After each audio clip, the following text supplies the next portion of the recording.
ప్రపంచ కుబేరుడు Elon Musk ప్రపంచంలోనే తొలి ట్రిలియనీర్గా అవతరించారు.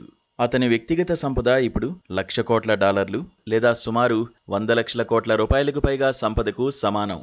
ఇప్పటివరకు ఈ స్థాయి సంపదకు చేరిన ఏకైక వ్యక్తి మస్క్ మాత్రమే.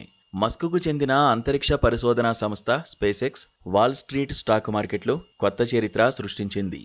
SPCX టిక్కర్తో నాస్డాక్లో రంగప్రవేశం చేసిన ఈ సంస్థ ఇనిషియల్ పబ్లిక్ ఆఫర్ ద్వారా రికార్డు స్థాయిలో దాదాపు 7 లక్షల కోట్ల రూపాయల నిధులను సమీకరించడమే కాకుండా తొలి రోజే షేర్ ధర 19% లాభంతో $160.95 వద్ద ముగిసింది.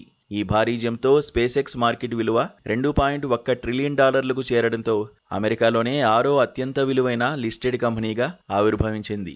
ఇదే సమయంలో ఎలాన్ మస్క్ వ్యక్తిగత సంపద $1.11 ట్రిలియన్లకు చేరుకోవడంతో ప్రపంచ చరిత్రలోనే అధికారికంగా $1 ట్రిలియన్ మార్కును దాటిన మొట్టమొదటి వ్యక్తిగా మస్క్ సరికొత్త ప్రపంచ రికార్డును సృష్టించారు. 100 లక్షల కోట్ల రూపాయలు నావే తెలుసా అని ఎగిరి గంతేస్తున్నాడు.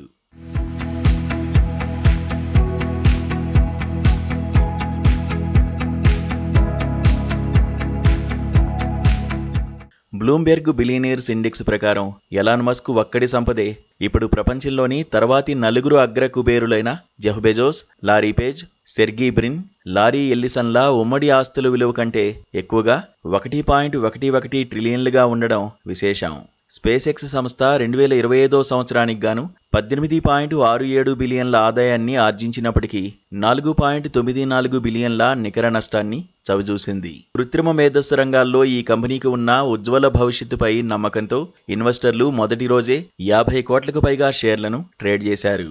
కాగా ఈ IPO తర్వాత కూడా క్లాస్ B షేర్ల ద్వారా కంపెనీలోని దాదాపు 82.4% ఓటింగ్ హక్కులు ఎలాన్ మస్క్ నియంత్రణలోనే కొనసాగనున్నాయి.